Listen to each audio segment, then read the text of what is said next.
पातपतितपं वातिवात समिन्धे वह निर्धत्ते धरणिरुदधिः लङ्घते नैव वेलां सोऽयं श्रीमान् निखिलजगताम् अन्तरात्मावतीर्णो धर्मं रक्षन् दिशतु कुशलम् स्वामिनारायणो नः। श्री स्वामिनारायण भगवान की जय। अक्षर पुरुषोत्तम महाराज की जय। गुणातीतानंद स्वामी महाराज की जय। प्रमुख स्वामी महाराज की जय। महंत स्वामी महाराज की जय। सूरत अक्षरधाम महोत्सवनी हमણાં વાત કરી એ પ્રમાણે આપણા સંપ્રદાયના બે પાયાના ગ્રંથ રહેલા છે, વચનામૃત અને સ્વામીની વાતો। વચનામૃત ભગવાન સ્વામિનારાયણની પરાવાણીનો ગ્રંથ કહેવાય અને એની ઉપર ભાષ્ય કહીએ અથવા તો ટીકા કહીએ અથવા તો એને સમજૂતીનો ગ્રંથ કહીએ એવી ગુણાતીતાનંદ સ્વામીની વાતો 7 પ્રકરણની વાતો રહેલી છે। એમાં 1492 વાતો છે અને 8 થી 16 પ્રકરણની વાતો પણ રહેલી છે। એક 8 થી 15 પ્રકરણની પણ વાતો રહેલી છે। આ બંને વોલ્યુમ્સ આપણી બીએપીએ સંસ્થા દ્વારા પ્રકાશિત થયા હતા, પરંતુ અત્યારે ઉપલબ્ધ નથી। 1 થી 7 પ્રકરણની વાતો અત્યારે ઉપલબ્ધ છે। એમાં આજે આપણે જે વાત સાંભળવાના છીએ એ 6થા પ્રકરણની 278મી વાત। ગુણાતીતાનંદ સ્વામીએ ઘણી મોટી વાતો પણ કરી છે અને સાવ ટૂંકીને ટચ એક જ ફક્ત લીટીની વાતો પણ કરેલી છે। એમાં આ જે વાત છે એ એક લીટીની છે। એમાં ગુણાતીતાનંદ સ્વામી એવું કહે છે કે કલ્યાણના માર્ગમાં ઘણા વિઘ્ન તેને ઓળખી રાખવા। વાત પૂરી। આટલું જ ગુણાતીતાનંદ સ્વામી આ વાતની અંદર કહે છે કે કલ્યાણનો માર્ગ એટલે કે મોક્ષનો માર્ગ, એટલે કે મુક્તિનો માર્ગ, એટલે કે ભગવાનના ધામમાં જવાનો માર્ગ, એટલે કે ભગવાનની પાસે પહોંચવાનો માર્ગ। એની અંદર વિઘ્ન ઘણા, એને ઓળખી રાખવા। કોઈ પણ માર્ગે આપણે જવાના હોઈએ એ માર્ગ વિઘ્ન વગરનો હોવો જોઈએ, કારણ કે વિઘ્ન હોય તો આપણે જ્યાં પહોંચવાનું છે ત્યાં પહોંચી ન શકીએ। એટલા માટે તો કુશળ કુંવરબા જેમણે શ્રીજી મહારાજને ગઢડામાં સંદેશો આપેલો કે એક વખત ધરમપુરની અંદર તમે પધારો અને ધરમપુરની અંદર આવતા રસ્તામાં તમને કઈ વિઘ્ન આવશે તો એની વ્યવસ્થા અમે કરીશું। રસ્તામાં કઈ વિઘ્ન આવશે તો એની વ્યવસ્થા અમે કરીશું, પણ એક વખત તમે આવો। એટલે કોઈ પણ માર્ગ હોય એની અંદર વિઘ્ન પણ આપણે જોવા પડે। શા માટે વિઘ્નને જોવા પડે? કારણ કે આપણે ઝડપથી પહોંચવું હોય તો ધીરે પહોંચવું હોય તો કઈ વિઘ્ન આવે ન આવે એની કોઈ બહુ ચિંતા આપણને રહે નહીં। ઘણી વખત એવું પણ બને કે એવા ભયંકર વિઘ્ન આવે કે વચ્ચે જ આપણો નાશ થઈ જાય, વચ્ચે જ આપણે મૃત્યુ પામી જઈએ તો ગંતવ્ય સ્થળ અથવા તો ભગવાનનું ધામ ત્યાં આપણે પહોંચી ન શકીએ। અને મનુષ્ય જીવનનું પરમ અને ચરમ લક્ષ્ય છે ભગવાનની પાસે પહોંચવું। તે the goal of human life is to achieve the Lord. God is the goal, God is the mean and God is the way. આ મનુષ્ય જીવનનું પરમ લક્ષ્ય રહેલું છે ભગવાનને પ્રાપ્ત કરવા. તે સાધન પણ એ છે અને રસ્તો પણ એ છે, અનુભવ પણ એ જ રહેલા છે. તો આપણે પહોંચવું છે એવું નથી. જેટલા કઈ ધાર્મિક લોકો રહેલા છે તમામ માટે આપણે અક્ષરધામ બાંધીએ છીએ. ની અંદર શાના માટે અક્ષરધામ બાંધીએ છીએ? તો લોકો અક્ષરધામમાં પહોંચી શકે એના માટે. અત્યારે પરમ પૂજ્ય મહંત સ્વામી મહારાજ ઓસ્ટ્રેલિયાની અંદર છે, ત્યાં આગળ મેલબોર્નમાં અક્ષરધામ બાંધવાના છીએ અને સિડનીની અંદર એ દેશની અંદર બાંધવાની આપણને જરૂર પડી તો કે ત્યાંના વાસીઓ અક્ષરધામની અંદર પહોંચી શકે એટલા માટે. તો તમામ ધાર્મિક સંસ્થાઓ, ધર્મો, સંપ્રદાયો, અવતારો અને જેટલા કંઈ પણ આવા જે ગેધરિંગ્સ બધા થાય છે તમામ એક જ છે કે કેન કેન પ્રકારેણ ભગવાનની પાસે પહોંચવું છે. કેમ આપણે બધા ભગવાનની પાસે પહોંચવું છે? શું ઉતાવળ છે? અહીં જામતો નથી. આપણે કેટલું સરસ જામી ગયું છે, આમ જોઈએ તો મજા જ છે. અત્યારે આનંદ આવે છે. આપણે તો શા માટે ધામમાં જવું છે? એક વખત એવું બનેલું, આપણા રાજુરાના વલ્લભ દાદા, વલ્લભ બાપા એ ગામની અંદર કથા કરવા માટે ગયા હતા. બન્યું એવું, એ જાહેર સભા હતી. એટલે જાહેર સભામાં તો મનુષ્ય દેહની દુર્લભતા, સંત સમાગમ, ભગવાન ભજી લેવા, આવી બધી વાતો જનરલ આપણે કરવામાં આવે. અને વલ્લભ બાપા બધી વાતો કરતા હતા કે આપણે ભગવાન ભજવા જોઈએ. તો એક ભાઈ વચ્ચે જ ઊભો થઈ ગયો. ભગવાન શા માટે ભજવા જોઈએ? તો વલ્લભ બાપાએ કહ્યું કે ભગવાનના ધામમાં જવા માટે. એટલે ધામમાં શું હોય ત્યાં આગળ? ભગવાનની મૂર્તિ હોય, ભગવાન સિંહાસન ઉપર બેઠા હોય, આજુબાજુ મુક્તો બેઠા હોય, આપણને આનંદ આવે, એવી મજા આવે, એવી મજા આવે, વાત પૂછોમાં. વલ્લભ બાપા વર્ણન કરતા હતા. તો પેલા ભાઈ વચ્ચેથી કહ્યું કે ત્યાં ચા મળે. વલ્લભ બાપાને ત્યાં ચા ન મળે, ત્યાં ધામમાં ચા ન હોય. તો ત્યાં કોફી મળે, એ કોફી ન હોય ત્યાં આગળ. તો હોય શું? એટલે ત્યાં કઈ ન હોય. ત્યાં બસ ભગવાનની મૂર્તિ એમ સિંહાસન ઉપર બેઠી હોય, તેજ તેજ તેજ, શાંતિ શાંતિ શાંતિ, આનંદ આનંદ આનંદ, બધા મુક્તો બેઠા હોય. બહુ જ મજા આવે, બહુ જ મજા આવે. તો પેલો ભાઈ ધીરે રહી અને બેસતા બેસતા વાત કરી કે ત્યાં આગળ કશું કરવાનું ન હોય તો અહીંયા આગળ બાઈ છોકરા જોડે શું ખોટા છે? તો જેને ભગવાનના ધામમાં જવું જ નથી, જેને ઉપરનો ખ્યાલ જ નથી, એને આપણે કઈ રીતે સમજાવી શકીએ?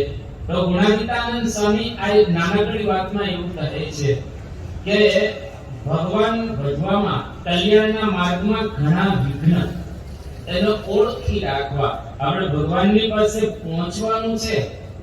આપણે તો જાણીએ છીએ ભગવાનની અંદર આનંદ છે, સુખ છે, વગેરે વગેરે. હવે ત્યાં આગળ પહોંચવું છે, એમાં વિઘ્ન ઘણા છે. વિઘ્ન બે પ્રકારના રહેલા છે. એક બાહ્ય વિઘ્ન અને બીજા આંતરિક વિઘ્ન. બહારના વિઘ્નો તો આપણે જાણીએ છીએ કે ઘણી વખત માણસને ભગવાન ભજવા હોય તો એના સગાવાલા ભજવાનું દે. એમ પ્રહલાદ હતા, એના પિતાશ્રીને ભજવાની ના પાડતા હતા. એવા ઘણા બધા માણસો હોય જે માણસને ભગવાનની ભક્તિ કરવી હોય તો એના સગાવાલા, નાત જાત વગેરેનો વિરોધ કરે. કોઈ વખત સમાજ પણ એનો વિરોધ કરે, એટલે ભગવાન ભજવા ન દે. કોઈ વખત એવી પરિસ્થિતિ ઉત્પન્ન થાય કે જેમાં આપણે ભગવાન ન ભજી શકીએ. જેમ કે આપણે ભારતમાં રહેતા હોઈએ પણ કંઈક એવું બને કે એવા દેશની અંદર આપણે રહેવાનું થાય, કોઈ સંજોગો વસાત. હવે ત્યાં વાતાવરણ એવા પ્રકારનું હોય કે ત્યાં તમે ભગવાનનું ભજન કરી ન શકો તો એ વિઘ્ન કહેવાય ને. આપણા બહારનું વિઘ્ન છે. એટલે ત્યાં આપણે ભગવાન ભજવા છે પણ છતાંય ભજી શકતા નથી. એટલે આવા બહારના ઘણા બધા વિઘ્નો આપણને ભગવાન ભજવા માટે રોકતા હોય છે, વિઘ્ન આવતા હોય છે, જેથી કરીને આપણે ભગવાન ભજી શકતા નથી. પરંતુ બીજા એક અંદરના વિઘ્નો રહેલા છે જે આપણને ભગવાન ભજવામાં રોકે છે. આજે એક વિઘ્નની વાત ગુણાતીતાનંદ સ્વામી કરે છે, એની આપણે વાત કરવાની છે. તો અંદરના વિઘ્નો કયા? તો કે અંદરના આપણા સ્વભાવ, કામ, ક્રોધ, લોભ, મોહ, મદ, મત્સર, આશા, તૃષ્ણા, ઈર્ષા, અહંકાર, રાગ, દ્વેષ, દગા, પ્રપંચ, આ બધા જ દોષો, સ્વભાવો આપણી અંદર વધતા ઓછા પ્રમાણમાં ભરેલા છે. કોઈ દુનિયાનો એવો માણસ નથી કે જેની અંદર આ પ્રકારના સ્વભાવો ન હોય. દરેકમાં હોય જ. જ્યાં સુધી આપણે બ્રહ્મરૂપ ન થઈએ, અક્ષરરૂપ ન થઈએ, ત્યાં સુધી આપણામાં નાના મોટા સ્વભાવો હોય ને હોય. હા, અમુક સ્વભાવ એવા હોય જે અવ્યક્ત હોય, અમુક સ્વભાવ એવા હોય વ્યક્ત હોય. અવ્યક્ત એટલે આપણને ખબર ન પડે, વ્યક્ત એટલે ખબર પડે, એવા સ્વભાવો. તો આપણી અંદર ઘણા સ્વભાવ ભરેલા છે, પરંતુ એક સ્વભાવ એવો છે જો ટળી જાય તો તમામ દોષો જતા રહે. જેને યોગી બાપા સુપરિટેન્ડન્ટ પ્રકૃતિ કહેતા હતા, જેના લોયાનું છઠ્ઠું વચનામૃત દેહાભિમાન રૂપી દોષ જો જાય તો તમામ દોષો એની અંદર જતા રહે. દેહનું અભિમાન, ત્રણ દેહ છે, ત્રણ દેહનું અભિમાન ટળી જાય તો તમામ દોષો ટળી જાય. આજે સરસ સમજવા જેવી આ વાત છે, એક જ લીટીની છે, પણ જો સરસ સમજીશું તો આખું વચનામૃત ખુલી જશે. સ્વામીની વાત તો 992 ખુલી જશે અને એકદમ કોઈ પ્રકારે આપણને એમાં વ્યવસ્થિત નહીં સમજાય એવું બનશે નહીં, તરત જ ખુલી જશે બધું.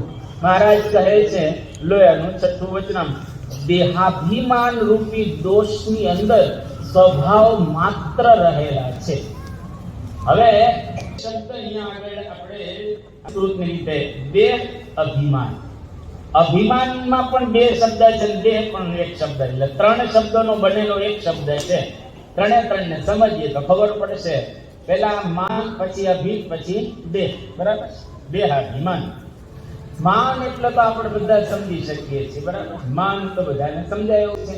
અભિ એટલે અભિતઃ, બધી બાજુથી માન. ઘણી વાર થોડુંક માન હોય, એવું નહીં, બધી બાજુનું, બધા જ પ્રકારનું માન, નાનું કે મોટું કે આ કે તે કે બધા જ. અભિમાન એટલે કે બધા જ પ્રકારનું માન. અને દેહનું એટલે કે દેહ ત્રણ છે, ત્રણ દેહનું અભિમાન. ત્રણ દેહનું અભિમાન જેને હોય એની અંદર તમામ પ્રકારના દોષો રહેલા છે. હવે એક એક અભિમાનને જરા આપણે ખોલવા જઈએ તો ખબર પડે. કોબી જોઈ છે કે નહીં તમે બધા? ઘણી વાર કોબીના જાડા દડા હોય, મોટા દડા, ઘણા નાના દડા હોય છે કોબીના, અને કોઈ મધ્યમ દડા હોય છે કોબીના.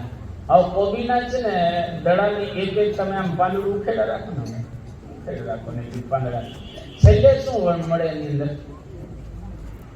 કઈ નહીં.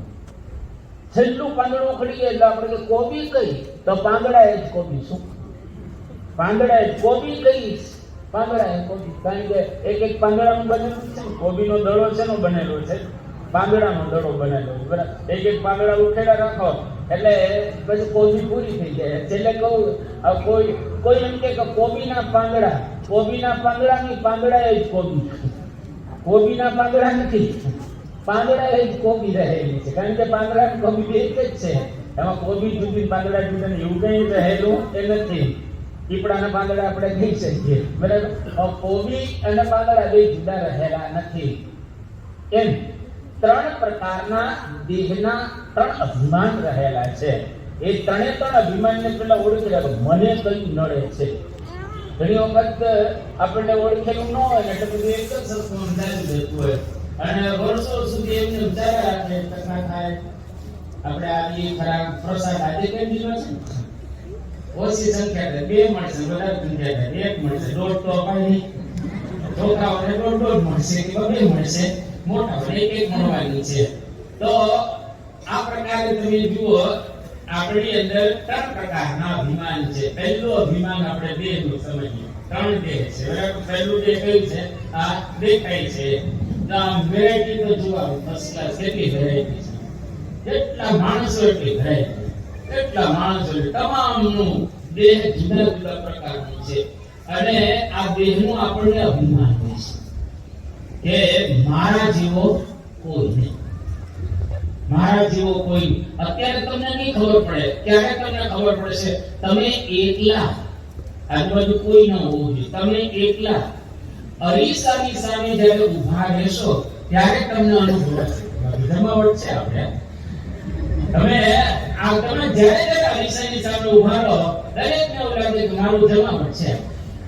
દરેકને આ એક ભગવાને મૂકેલું છે, આપણો કઈ વાંક રહેલો નથી. એક વ્યક્તિ આમ ડોસાવન થઈને લાગે કે બીજા બુઢા કરતા મારો લાગુ છે. એને એવું હોય પાછા આમ સરખામણી આપણે કહીએ ને પેલા કરતા હું મારો લાગુ છું વ્યવસ્થિત રીતે. એટલે આ સ્થૂળ દેહનું અભિમાન આપણે કોઈ માણસને આજે તમે જો ઘણા બધા સેલિબ્રિટી હોય, ઘણા એક્ટર્સ બધા હોય, ઘણા એક્ટ્રેસીસ બધા હોય, કે પછી આપણી દુનિયાને આપણે હસ્તી કહીએ ને એવા બધા માણસો હોય છે. કોમ્પિટિશન્સ બધી પણ થતી હોય છે એને અનુલક્ષીને. તો માણસને પોતાના દેહનું એક અભિમાન છે. હવે આ દેહ જે છે એ દેહનું અભિમાન આપણે ગમે તેટલું રાખીએ એ આપણા હાથમાં છે. ભગવાને આનું નિર્માણ કર્યું. તમે જુઓ નાનો છોકરો કોઈ કેટલો થઈ આવ્યો, એનાથી કોઈ નાનો છે? હા, જાણે આયો હોય આ જે નાનો છે આયો હોય નામ મામે બધા જા કેટલો છોકરો આમ કેટલો નાનો છે, નામ સાવ નાનો છે. તાર નામ શું? કૌશલ. આજે સાવ નાનો. હવે આ નાનો છે તો થોડા આપણા પૂજારી બેઠા જો એની બાજુ તમારું નામ શું છે? હે આ કૃષ્ણભાઈ તમે આવો ને આપણે જો ને આ કોઈ ખબર પડે. જો આ એક સરખું આમ જોવા જેવું છે. હવે આ બેને જો, હવે આના ગાલ જો પેલા ગાલ આ બે કરશનભાઈ તમે આ કરશનભાઈ આના જેવા કરતા આવા જ લાગતા છે. કારણ કે છોકરા તો બધા છોકરા જ નહીં ને. કરશનભાઈ છે જ્યારે આવા છે. હવે બે આ દેહ છે ને બે ના દેહ છે. આ પણ છે બેસેલો. આ તમે જુઓ આ ભગવાને એ કરશનભાઈએ પણ આવા જ હતા. આમાં કોઈ નાનો છોકરો કેવો જોઈએ સ્વાભાવિક રીતે એવા જ કરશનભાઈ હતા. ધીરે ધીરે મોટા થતા અત્યારે આ કરશનભાઈ થઈ ગયા. વાડે ઘોડા થઈ ગયા, બધું આમ આ થઈ ગયું, ચામડી લબડવા મંડી ગઈ અથવા તો કરચલી પડી ગઈ, બધું જ હતું. હવે આ શરીર આપણા હાથમાં તો નથી. બાકી આપણા હાથમાં તો આપણે રાખવું જ છે ને, યુવાન જ રહેવું છે. કોઈ ઘરડા થવું નકો, કોઈને થવું નથી. કોઈ માણસને પોતાના શરીરની કાંતિ સૌંદર્ય એ તોડવું નથી, નાશ નથી પામવું, પરંતુ છતાંય ધીરે ધીરે નાશ પામી જાય છે. કોઈ માણસ દેહનું અભિમાન કરી શકે એવું છે? મને કહો, કોઈ કરી શકે એવું છે નહીં. કારણ કે આ કાયા આપણી દરરોજ બદલાય છે, દરરોજ બદલાય છે. એક દિવસમાં બદલાતી 7 વર્ષ થાય એટલે આખું શરીર આપણું બદલાય છે. 70 વર્ષના તમે થાઓ એટલે 10 વખત શરીર આપણે બદલીએ છીએ. 10 સંપૂર્ણ શરીરનો એક આપણે કહીએ સેલ એવો નથી રહેતો. સંપૂર્ણ ટોટલ આપણે બદલાઈ ગઈ છે. 10 માણસ આપણે થઈ ગયા. તો કયાનો અભિમાન રાખવું?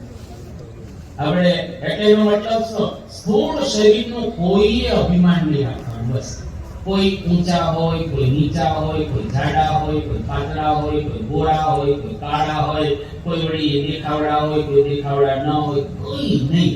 ભગવાને આપણને આ શરીર આપ્યું છે એની અંદર હું રહું છું. આ ભગવાને ઘર મને આપ્યું છે આત્માને રહેવાનું. આ ઘર દ્વારા મારે કંઈ કામ કરવાનું છે. બસ આટલો. કોઈ દિવસ ક્યારે આ શરીરનું અભિમાન નહીં રાખવાનું. કારણ કે અભિમાન આપણે રાખીશું તો પણ આપણું શરીર એવું રહેવાનું. ધારો કે તમારું શરીર અત્યારે સારું કોટ નીકળે તો શરીરની અંદર ઘણી વખત એવા ગુમડા થાય ને, એવી રહોરીઓ થાય. આપણે ઉધના મંદિર છે એના પૂજારી હતા, ત્યારે બદલાઈ ગયા છે. આખા શરીરે તમે જુઓ ને એટલું એ રહોડિયું આમ તમે કે આપણે આમ જોઈ કોઈ વખત એવું થાય કે આપણે આમ શીખીએ ને આમ મજા ના આવે જોવાની, આપણે આનંદ ન આવે આપણને. હવે આખા શરીરે તમે જુઓ તો રહોડી આમ જોવા મળે. હવે આપણે આમ કોઈ વખત એવું થાય ને જોઈને દયા પણ આવે, પણ આપણે શું કરી શકીએ? એ પણ બિચારા શું કરી શકે? એટલે શરીરની અંદર વિકૃતિઓ ઘણી બધી આવતી હોય છે. એટલે શરીરનું કોઈ દિવસ કોઈ અભિમાન રાખવું નહીં. એક જ ખાલી પ્રસંગ એનો અષ્ટાવક્ર ગીતા છે, એના લેખક અષ્ટાવક્ર પોતે છે. એક વખત જનક રાજાની સભામાં ગયા અને જનક રાજાની સભાની અંદર બધા જ્ઞાની બેઠા હતા, ઋષિઓ, મુનિઓ, સાધુઓ, સંન્યાસીઓ, વિદ્વાન, હોશિયાર માણસો. જનક ખૂબ હોશિયાર હતો એટલે. અને અષ્ટાવક્ર આમ પ્રવેશ કર્યો એ સભાની અંદર. અને જેવો પ્રવેશ કર્યો એટલે આખી સભા હસતી હતી. બધાને આશ્ચર્ય થયું કે કેમ હસે છે બધા. જનકને આ બધાને હસતા જોઈ અને થોડું આશ્ચર્ય થયું. પણ બધા હસતા હતા એટલે જનક હસવા માંડ્યા બોલે. કારણ કે અષ્ટાવક્ર સભાની અંદર પ્રવેશ્યા. એટલે અષ્ટાવક્ર ઋષિને આશ્ચર્ય થયું. તો હું તો એવું સમજતો હતો કે આ સભા બહુ સારી સભા કહેવાય, કારણ કે બધા જ્ઞાનીઓ બેઠા હોય અને શાસ્ત્રની ચર્ચા કરતા હતા બધા. તો અષ્ટાવક્ર બધાને હસતા જોઈ, જનકને હસતા જોઈ પોતે ખડખડાટ હસવા મળી ગયા. એટલે જનક રાજાએ અષ્ટાવક્રજીને કહ્યું કે ઋષિ તમે કેમ હસ્યા? કે તને હસતો જોઈને હું હસ્યો. કે હું તો તમારું શરીર જોઈને હસ્યો, આ બધા લોકો તમારું શરીર જોઈને હસ્યા, કારણ કે તમે આટલે આટ અંગે વાંકા હતા. એટલે એના પિતા હતા કહોડ ઋષિ. આ અષ્ટાવક્રના ઋષિના પિતા કહોડ ઋષિ. આ કહોડ ઋષિ એની માતાના પેટમાં જે અષ્ટાવક્ર હતા ત્યારે કહોડ ઋષિ એક શ્લોક બનાવતા હતા અને શ્લોકની અંદર ભૂલ પડેલી. જે સંસ્કૃતનો વિષય છે પણ એમાં ભૂલ હતી શ્લોકમાં. એટલે છોકરો હજુ અંદર છે અને અંદર તેના પિતાની ભૂલ કાઢી કે પપ્પા તમે જે શ્લોક બનાવ્યો એમાં આ ભૂલ રહી ગઈ છે. હજુ તું તો બહાર નથી આવ્યો, ક્યાં મારી ભૂલ કાઢ્યો? બહાર આવીશ તો હું કહીશું. હજુ તો રાજી થવું છે ને કે મારો દીકરો કેટલો હોશિયાર છે. પણ મારો દીકરો કેટલો હોશિયાર છે, માતાના પેટમાં છે ત્યાં મારી ભૂલ કાઢે છે અને બહાર આવશે તો કેટલો વિદ્વાન અને હોશિયાર થશે. એને બદલે પિતાએ શાપ આપી દીધો કે અષ્ટાવક્રો ભવ, તો આખે અંગે વાંકો થઈ જાય. તો બિચારો જન્મ્યો જેવો અષ્ટાવક્ર, એવા ઋષિ જન્મ્યા. શું કરવું? આખે અંગે પણ જબરજસ્ત જ્ઞાની હતા. અને જનક રાજાની સભામાં આ પ્રમાણે જનક હસ્યા એટલે અષ્ટાવક્ર એવું બોલ્યા કે મને એમ હતું કે અહીંયા આગળ બધા જ્ઞાની બેઠેલા છે, પણ અહીંયા આગળ જોયું તેવું લાગ્યું કે બધા ચામડિયા બેઠા છે. ચામડાની મીમાંસા એટલે વાત. ચામડાની મીમાંસા કરનારા અહીંયા આગળ બેઠેલા. બહારથી શરીરને જુએ છે, અંદરથી કોઈ જોતા નથી આત્માને. મારું શરીર તો આજે આવું છે, કાલે સારું પણ હોઈ શકે. એટલે શરીરને જોઈ કોઈ દિવસ કોઈ અભિમાન નહીં કરવું. અરીસાની સામે ઊભા રહી અને ક્યારેય એવું નહીં માનવું કે મારા જેવો કોઈ નથી. બસ આ પહેલું અભિમાન દૂર આપણે એ કરી શકીએ. શરીર તો નાશવંત છે, શરીર કોઈનું શાશ્વત છે? શરીરનો ઉપયોગ કેટલો કે નાશવંત આ દેહ વડેથી અવિનાશી ફળ લેવું જી, પતરાવડાને જમી કરીને બહાર ફેંકી દેવું જી. દેહ ધરે કર યહ ફલ ભાઈ ભુજીએ રામ. એમ કરી તુલસીદાસે ચોપાઈ લખેલી છે કે દેહ ધરે કર યહ ફલ ભાઈ ભુજીએ રામ સબ કામ કિયા. એટલે કે આ શરીરનો ઉપયોગ એટલો છે પતરાવડા જેટલો. પતરાવડું ખવાય? એવી આઈટમ ખવાય, પણ પતરાવડું કોઈ દિવસ પતરાવડાનો ઉપયોગ એમાં જે વસ્તુ પડેલી હોય એને પતરાવડાને વસ્તુ ખાય અને પતરાવડાને ક્યાં નાખી દેવાનું? કેચાપેટી. આ દેહનો આટલો જ ઉપયોગ છે. ભગવાન ભજીએ તો આ દેહનો સાચો ઉપયોગ, નહીં તો કાર્ય પૂરું. આનાથી ભજન કરી લેવું. એટલે આ દેહનું કોઈ અભિમાન રાખવું નહીં, દેહાભિમાન. હવે ત્યાર પછી આ સ્થૂળ દેહ, પછી સૂક્ષ્મ દેહ આવે. એનું અભિમાન હોય છે આપણને. સૂક્ષ્મ દેહ કેટલા છે? સારંગપુરનું 14મું વચનામૃત 19 તત્વોનું બનેલું સૂક્ષ્મ દેહ છે. કયા 19 તત્વો? 10 ઇન્દ્રિયો, 5 પ્રાણ, 10 ને 5 15, બરાબર, અને 4 અંતઃકરણ, બરાબર છે. આ 19 તત્વોનું બનેલું સૂક્ષ્મ શરીર છે. એનું પણ આપણે અભિમાન નહીં રાખવાનું. ઘણીવાર બહારનું તો અભિમાન ન હોય, પણ આ સૂક્ષ્મ શરીરનું અભિમાન નહીં રાખવાનું. આ થોડો ઊંડો વિષય છે, પણ એને સમજીએ તો આપણને ખબર પડશે. ડે ટુ ડે આ પ્રેક્ટિસ કરવાનો વિષય આવી ગયો. મન, બુદ્ધિ, ચિત્ત, અહંકાર, બરાબર. 10 ઇન્દ્રિયો અને 5 પ્રાણ. એનું પણ આપણે અભિમાન નહીં રાખવાનું. ઇન્દ્રિયો, આ તમે જો આંખ, બરાબર, મારા જેવી કોઈની આંખ નથી, મારા જેવું કોઈની પાસે શ્રવણ શક્તિ નથી, મારા જેવી કોઈની પાસે આમ જીભની તાકાત નથી, બોલવાની શક્તિ નથી, મારા જેવા કોઈના મજબૂત હાથ નથી, મારા જેવા કોઈના મજબૂત પગ રહેલા નથી. આ પણ અભિમાન નહીં રાખવાનું કે મારા જેવી ઇન્દ્રિયો, મારા જેવું મન કોઈનું મજબૂત નથી, મારા જેવી કોઈની બુદ્ધિ રહેલી નથી, મારા જેવું કોઈ ચિંતન ન કરી શકે, અને હું એટલે હું, હું એટલે હું. બસ આ પ્રકારનું આપણને સૂક્ષ્મ શરીરનું અભિમાન. ઘણી વખત ને આપણે પોતાની બુદ્ધિશાળી હોય ને, એટલે માણસ થોડો હોશિયાર હોય. હવે ધારો કે તમે ફોર્મલ એજ્યુકેશન લીધું હોય સારી સ્કૂલમાં, હવે ઘણી એવી સ્કૂલો સરસ હોય તો એની 1 વર્ષની ફી કેજીમાં 1 વર્ષની ફી તમારી પાસેથી 5 લાખ રૂપિયા લે. હવે વિચાર તો કરો, 5 લાખ રૂપિયા ફી લે જો છોકરો ભણે. કેટલી ફી છે ખબર છે સ્કૂલમાં? તો પપ્પા આપે તારે જમવું આપો, આપણે જાણવાની. છોકરાઓ ફી જાણી લેવાની. કોઈ ફી છોકરાને ખબર છે? નાના છોકરાને કોઈ ખબર હોય તો કેટલી? 10,000 રૂપિયા. આ ક્યાં ભણે છે?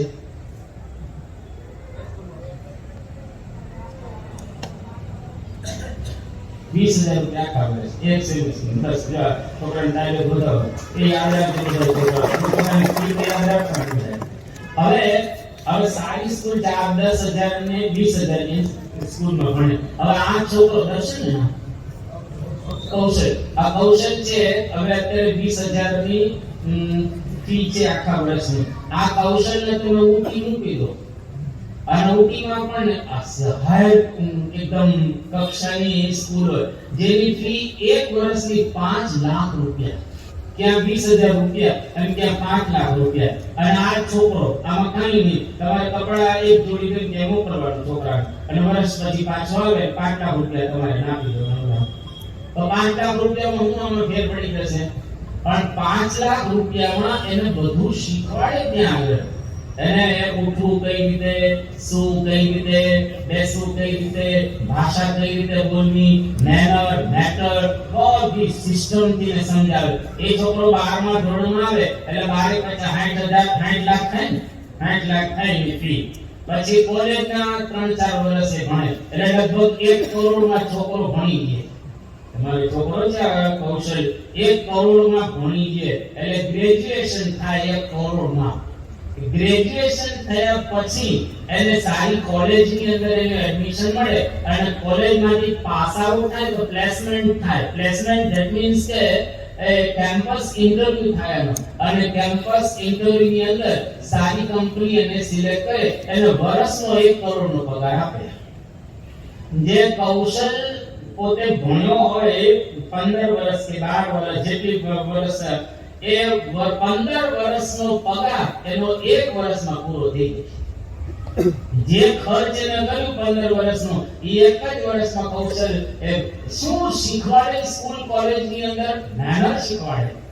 કારણ કે ઇન્ટરનેશનલ પ્લેટફોર્મ ઉપર તમારે ઊભું રહેવાનું હોય, તમારી ભાષા સાઉન્ડ હોય, તમારા હાવભાવ વ્યવસ્થિત હોય, તમારું શબ્દ સિલેક્શન બરાબર જોઈએ, અને એનું જે કહેવાય કે પ્રોનાઉન્સિએશન એટલે કે ઉચ્ચારણ બરાબર જોઈએ. આ બધું જ મેનર શીખવાડવામાં આવે. હવે એવો છોકરો હોશિયાર થાય તો 1 કરોડ રૂપિયા પગાર, ઘણા 2 કરોડ પગાર હોય છે. IIM છે અમદાવાદની અંદર, IIM ની અંદર તમારે ત્યાં આગળ એન્ટર થવું હોય કોઈ છોકરાને, તેનું રિઝલ્ટ 99.90 ની આજુબાજુ એ નોટ કે છે. વિચાર કરો 99.9 ત્યાં એનો રિઝલ્ટ અટકી જાય એટલે આખા એશિયા ખંડમાંથી ત્યાં ભણવા આવે છે. આપણો નીલકંઠ છોકરો, અમે મુંબઈ જ્યારે ભણતા હતા ત્યારે છોકરો નાનો હતો, પછી એ મુંબઈ ની અંદર ભણ્યો, બહુ હોશિયાર છોકરો, નાનાથી હોશિયાર. અને નીલકંઠ એને IIM ની અંદર એડમિશન મળી ગયું અને નીલકંઠની 22 વર્ષની ઉંમર હતી, ફક્ત 22 વર્ષની. પાસ આઉટ થઈ ગયો, MBA થઈ ગયો, બીજા MBA ઘણી કોલેજમાંથી. આ નીલકંઠ MBA થયો અને એ વખતે ગાંધીનગર હું PhD કરતો હતો. નીલકંઠને જો નીલકંઠ કેમ આવ્યો કે બાપાને દર્શન કરવા. બાપા એ વખતે ત્યાં હતા એટલે મેં કીધું શું ભણવાનું? તો કે સાહેબ પૂરું થઈ ગયું ભણવાનું. મેં કીધું શું થયું? તો કે MBA થઈ ગયો IIM માંથી. ઓહ, IIM માંથી? હા, હમણાં પાસ આઉટ થયો હું IIM માંથી. મેં કીધું પ્લેસમેન્ટ? તો કે કંપની આવી ગઈ, ઇંગ્લેન્ડની કંપની છે. મેં પગાર કેટલો તને આપે છે? હું આ તમને વાત કરું છું 1998-99 ની આજુબાજુ, એટલે 2000 ની આજુબાજુ વાત કરું. 2000 ની સાલમાં ઇંગ્લેન્ડની કંપની એને 78 લાખના પગાર લઈ ગઈ. અત્યારે નીલકંઠ ત્યાં હોંગકોંગ ની અંદર છે અને એ વાઇસ પ્રેસિડેન્ટ પોતે કંપનીનો રહેલો છે. એનો ઓછામાં ઓછો પગાર મહિનાનો આપણી રીતે જોવામાં આવે 2 થી 3 કરોડ હશે. 2 થી 3 કરોડ હું ઓછો કહું છું, વધારે પગાર હશે. હવે શું કામ કર્યું? IIM માંથી MBA તે 2 વર્ષ જે નોર્મલ વિદ્યાર્થી સામાન્ય કોલેજમાંથી IIM માંથી કર્યું. એટલે જો બુદ્ધિશાળી છે એનું આપણને માન આવી જાય. મારા જેવો કોઈ બુદ્ધિશાળી નહીં, પરંતુ આપણે આપણી બુદ્ધિનું માન રાખવાનું નહીં. ભગવાને આપેલું છે, કોઈને બુદ્ધિ આપે, કોઈને ન આપે, કોઈને ભગવાન એવી શક્તિ આપે, કોઈને ન પણ આપે. એટલે આપણે મન, બુદ્ધિ, ચિત્ત, અહંકાર અને આપણા જે 10 ઇન્દ્રિયો અને આપણા પ્રાણ, એનાથી એવું નહીં માનવું કે મારા જેવો કોઈ રહેલો નથી. એનું પણ અભિમાન આપણે ત્યાગ કરી દેવાનું. અને એનાથી હવે સૂક્ષ્મ થોડું, એનાથી થોડુંક સૂક્ષ્મ ત્રીજું શરીર કયું છે? કારણ શરીર રહેલું છે. કારણ શરીર કોઈને સમજાય એવું છે રહેલું નથી. અતિશય અઘરું છે ને સમજવું. પણ એવું કે કારણ શરીરની અંદર આપણી અંદર બધા દોષો રહેલા છે. કેવા દોષો? કામ, ક્રોધ, લોભ, મોહ, મદ, મત્સર, આશા, તૃષ્ણા વગેરે વગેરે. તો કોઈ એવું નહીં માનવાનું કે હું કામી છું, માનવાનું જ નહીં.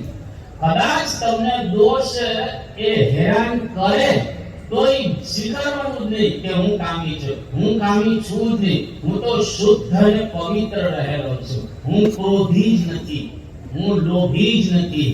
મારી અંદર કોઈ દોષો જ રહેલા નથી. એટલું આપણને ભગવાને ફ્રી કરી આપ્યું. તમે કોઈ વખત વાંચજો ને વચનામૃત, પ્રથમનું 20મું વચનામૃત વાંચજો અને મધ્યનું 12મું વચનામૃત વાંચજો. આ 2 વચનામૃત છે. આજે વાંચો, આજે કાલે વાંચો, કાલે વાંચો. આપણે એકદમ શુદ્ધ અને પવિત્ર છીએ. ખોટું માની બેઠા છીએ કે હું આ કામી છું, ક્રોધી છું, લોભી છું. એનું પણ અભિમાન નહીં રાખવાનું. એકદમ શુદ્ધ હું આત્મા છું. આવી રીતે જો આપણે વર્તીએ તો એના દ્વારા આપણે વિઘ્નથી પાર થઈ જઈએ. પણ આમાં બહુ અઘરું છે. બે ત્રણ દ્રષ્ટાંત આપી, આપણે ખબર પડશે તમને. દક્ષ પ્રજાપતિ હતા. હવે દક્ષ પ્રજાપતિના નાયક બનાવ્યા, એટલે કે મુખ્ય બનાવ્યા. હવે સભાની અંદર ભગવાન શંકર પધાર્યા. હવે શંકર ભગવાન પધાર્યા એટલે સ્વાભાવિક રીતે શંકર ભગવાન બેઠા હતા. હવે એ તો આસન ઉપર બેસવા બ્રહ્માજી બેઠા હતા, શંકર ભગવાન બેઠા હતા. દક્ષ પ્રજાપતિ સભાની અંદર આવ્યા. જેવા આવ્યા એટલે બધા જ ઊભા થાય. કોઈ પણ માણસ મોટો આવે એટલે આપણે ઊભા થાય. એ પ્રજાપતિના મુખ્ય હતા એટલે ઊભા બધા થયા સભાસદો. પણ શંકર ભગવાન ઊભા ન થયા, કારણ કે આસન પર બેસી જતા. અને બ્રહ્માજી પણ પોતાના આસન પર બેઠા હતા એટલે ઊભા નથી થતા. બાકીના બધા સભાસદો ઊભા થઈ ગયા. તો દક્ષ પ્રજાપતિને વિચાર થયો કે આ બધા ઊભા થયા અને આ શંકર ઊભા ન થયા, કારણ કે મેં મારી દીકરી પાર્વતી એમને આપેલા છે ને મારા જમાઈ ઊભા ન થયા એ યોગ્ય નહીં. એટલે ન કહેવાના શબ્દો એમને કહ્યા, અપમાન કરી નાખ્યું. ભગવાન શંકર કશું જ બોલતા નથી, એકદમ શંકરોતી શંકરઃ એ બીજાનું સારું થાય એટલે શંકર ભગવાન. પણ પછી આખો એ પ્રસંગ ત્યાં આગળ પૂરો થયો અને ત્યાર પછી તો એકબીજા શાપ થાય છે, ઘણું બધું થાય છે. હવે ફક્ત સભાની અંદર એક વ્યક્તિ ઊભા ન થયા તેનું અપમાન થઈ ગયું અને ન કહેવાના શબ્દો એને એ કહ્યા. એનો મતલબ શું થયો? દેહાભિમાન. એટલે આપણે કોઈ જગ્યાએ જાય સન્માન થાય ન થાય એ ચિંતા ન કરવાની, પરંતુ જે પ્રમુખ સ્વામી મહારાજને યાદ કરવાના. ગોંડલની અંદર એક વખત સાધુ સમાજનું અધિવેશન હતું અને બહુ મોટું અધિવેશન હતું અને પરંતુ જે પ્રમુખ સ્વામી મહારાજ એ અધિવેશનમાં મુખ્ય હતા પાછા અને બાપા થોડા મોડા પડ્યા એના આવવામાં અને બાપાનું તો આસન કે આગળ પગડ હતું ને બધા બેસી ગયા. બધા સંતો સ્વામી આવે ને તો સાઈડમાં બેસી ગયા જ્યાં જગ્યા હતી ત્યાં આગળ. અને લોકો ખબર પ્રમુખ સ્વામી મહારાજ છે તો બાજુ મારે બાપા બેસી ગયા શાંતિથી. અને પછી ખબર બહુ હતું સ્વામીજી અહીંયા આગળ બેઠા, એટલે વચ્ચે આવ્યા મુખ્ય આસન પર બેસાડ્યા, બધું કર્યું. ત્યારે બધાને ખ્યાલ આવ્યો કે ખરેખર પરમ પૂજ્ય પ્રમુખ સ્વામી મહારાજ કેવા નિર્માની પુરુષ રહેલા છે. એટલે જેના ગુરુ નિર્માની હોય, જેના ભગવાન નિર્માની હોય એના જનને સિદ્ધ જોઈએ માન. જેમ શ્રીજી મહારાજ હતા એને જૂનાગઢની અંદર એક વખત જમતા જમતા 17 વખત ઉઠાડ્યા. ઓય મારા સાથ જમી જતા રહ્યા. એટલે આપણે ધર્મનું કામ છે નહીં કે અહીં ત્યાં ત્યાં અહીંયા મારે તો કઈ વાંધો નહીં. નિકટ વર્ણની વિશે હતા તો મારા શાંતિથી 17 વખત ઊભા થઈને પછી છેલ્લે જમીને ત્યાંથી વિદાય થયા. એટલે નાના મોટા આપણને અભિમાન હોય, કઈ ઘમંડ હોય, ઘણી વખત આપણે અહીંયા પ્રેક્ટિકલ જો જોવામાં આવે તેવું લાગે. ધારો કે તમે મોટી સેવા કરી હોય ને, થોડીક મોટી સેવા એટલે અપેક્ષા હોય કે નહીં. ધારો કે તમે કર્ણાટકની અંદર મોટી સેવા કરી હોય, એકદમ કરોડોમાં સેવા કરી હોય, એટલે તમને શું હોય કે આપણે આટલી મોટી સેવા કરી છે એટલે આપણને પાસ વધારે મળે, આગળ બેસવા મળે, ફલાણું દીકરું આપણું હોય ને આપણું સચવાય આજે. હવે આ તો એક બાર્ગેનિંગ થયું ને, હું સેવા કરું છું એટલે મને કંઈક મળે, એ તો બાર્ગેનિંગ થયું કહેવાય. આપણે એના માટે સેવા કરી ને, આપણે સેવા કરીએ શાના માટે? પરંતુ જે પ્રમુખ સ્વામી મહારાજ, મહાન સ્વામી મહારાજ રાજી થાય અને મારું કલ્યાણ થાય એટલા માટે સેવા કરી છે. કોઈ પાસ માટે, આગળ બેસવા માટે, કોઈ માન આપે એના માટે આપણે નથી કરી સેવા. આ તો એક પ્રકારનું અભિમાન છે, એક પ્રકારનું આપણે કહીએ ને અંદર દેહાભિમાન પડેલું છે. એટલે આપણને આવી અપેક્ષા રહે. ધારો કે તમે આગળ મોટી સેવા કરીને સારંગપુર ગયા અને સારંગપુરમાં ન સચવાનું તો આપણે કેવું બધું બગડી ગયું. કાંઈ બગડ્યું નથી, કાંઈ બગડ્યું નથી કે આપણે એમ લાગે બધું બગડી ગયું. કોઈ વસ્તુ બગડી નથી. આપણા મનની અંદર ગડબડ થઈ ગઈ તો બધું બગડેલું લાગે.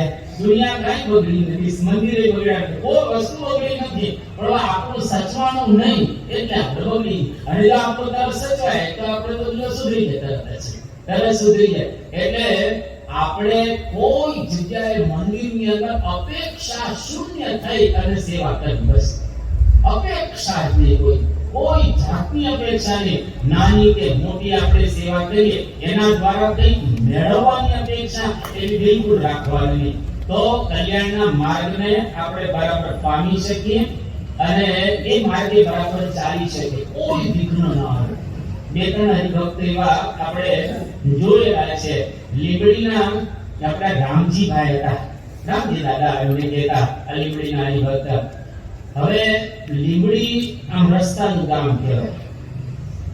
રામજીભાઈ ખત્રી એના ઘરે સંતો લગભગ પડ્યા પાઠે છે, કારણ કે રસ્તાનું ગામ હોય એ બાજુ સંતો આમ પસાર થતા એટલે રામજી દાદાને ફોન કરી, દાદા અમે આવવાના છીએ અને 5 સંતો છીએ, ત્યાં ભાથું તૈયાર રાખજો. એટલે બધું થેપલા અને સૂકી ભાજી જે બધું હોય એ બધું તૈયાર રાખીને સંતોને આપી દે, આગળ જવાનું. તો ત્યાં જમીન સંતો આગળ જાય. એટલે દરરોજનો ઘસારો, પછી જે કઈ ચોરસાની નાની તેની કપડાની તો સેવા ઘરે પાછી જુદી. હવે એ રામજી દાદા અમે જોયેલા છે. અમે જ્યારે સારંગપુરમાં હતા ત્યારે રામજી દાદા ઘણી વખત આવતા, થેલી લઈને આવે, થેલીને મોટા હરિભક્તના બહુ લાખોમાં સેવા એ જમાનામાં કરતા, અને કોઈ અપેક્ષા નહીં. થેલી લઈને આવે રામજી દાદા, અને ત્યાં સારંગપુરની અંદર પેલો સભા મંડપ છે ને, જૂનો તમે જોયો, બધાએ જોયેલો છે જૂનો સભા મંડપ. ત્યાં એક ખીંટી હોય ને, ખીંટીએ એની થેલી પીગાડી, અને એનો ઉતારો ક્યાં, તો એ સભા મંડપમાં જ ઉતાર રામજી દાદા. અને ત્યાં આપણે સાથે ભૂલી જાય, અને જે ખાવાનો જનરલ ન ખાઈ લે. એક વખત પરમ પૂજ્ય પ્રમુખ સ્વામી મહારાજ દેવીએ દર્શન કરીને આવે. એ વખતે 81 82 આજુબાજુ કોઈ ભીડ એટલી બધી નહોતી. હવે ભીડ થઈ છે, પણ એ વખતે ખાલી ભીડ નહીં, ઉત્સવ બહાર પેલી સામે લોબી તે બહાર ત્યાં ઉત્સવ થાય ફૂલદોર. અમે જોયેલા છે ફૂલદોર. આવ નાના લગભગ 200 500 ગરીબો હોય, મગે જાજુ કાંઈ હોય નહીં, એટલો જ ફૂલદોર. અને રામજી દાદા ત્યાં બેઠા હોય સભા મંડપમાં. એક વખત પ્રમુખ સ્વામી મહારાજે મારા રામજી દાદાને જો દાદા ક્યારે આવ્યા તમે? એટલે તમે 2 દિવસ થઈ ગયા, લાભ લીધો, 1-2 દિવસ પછી જવા. એ તો શાંતિ નીચે બેઠા. પ્રમુખ સ્વામી મહારાજ પાછળ વિના સભા મંડપની અંદર લાગી પર નીચે બેસી ગયા. દાદા જોડે વાત કરી, દાદા કેમ તબિયત પૂછે, ચાલી છે, શું છે, કે પૂછ્યું ધંધા નોકરી કેવા ચાલે છે. બાપાની સામે બેસી ગયા. બધા ક્યાં હતા? સ્વામી પાછળ સાઈ રેવા દો, ત્યાં દાદા બેઠા, આપણે બેસીએ ત્યાં. વિચાર પર પૂછતા હતા. અરે સ્વામીએ ત્યારે કીધું, તારી કે હું વર્ષોથી જોઉં છું, મોટામાં મોટી સેવા કરે છે, પણ કોઈ પણ પ્રકારની અપેક્ષા રાખ્યા વિના આ રામજી દાદા સેવા કરી રહેલા છે. જો બાપાએ વડાવી થાય. હવે ભગવાનને મોટા પુરુષ આપણી પર રાજી થઈ જાય એટલે આપણા જીવનું કલ્યાણ થઈ જાય. દાદાની સંતોષ, ક્યારેય કોઈ અપેક્ષા નહીં. જમણા શાંતિ, જમ્યા બસ પતી ગયું. બીજું કાંઈ એ ખાવાનું છે. ધારો કે તમે સારંગપુર ગયા, હવે સારંગપુર ગયા, તમે ત્યાં વર્ષ રોકાવાનું છે.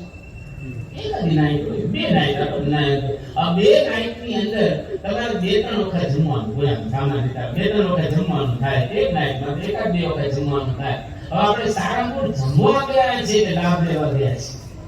આપણે ત્યાં જમવા ગયા નથી, સહભાગી નથી. તો જે મળે પ્રેમથી તમે શાંતિથી જમી લો. દાળ ભાત શાક રોટલી તો મળવાના છે, અને પ્રેમથી જમી અને સભા મંડપ શોધો ને, સંતોનો સમાગમ શોધો ને, બાપાના દર્શન શોધો ને, શાસ્ત્રીજી મહારાજની દેરી શોધો ને. આ પ્રકારે ઠાકોરજીના દર્શનની લગ્ની ન લગાડીએ, બધા પ્રસાદીના સ્થાનના દર્શનનો સરસ રીતે કરીએ. આ પ્રકારે જો આપણે જઈએ દર્શન કે સમાગમ કરવા માટે, તો કોઈ અપેક્ષા નહીં, અને કોઈ પ્રકારનું દેહાભિમાન સચવાય ભલે ન સચવાય ભલે. આવી રીતે જો સત્સંગ કરીએ તો ગુણાતીતાનંદ સ્વામી કહે છે એ રસ્તો કલ્યાણનો શુદ્ધ થાય, અને સીધા જ ત્યાં અરજી માર્ગે કે કેતના માર્ગે આપણે અક્ષરધામની અંદર પહોંચી શકીએ. એટલે નાની વાત, કલ્યાણના માર્ગમાં ઘણા વિઘ્ન છે, એને ઓળખી રાખવા. મોટામાં મોટું વિઘ્ન દેહાભિમાન. કે દેહાભિમાનની અંદર દોષ માત્ર રહેલા છે.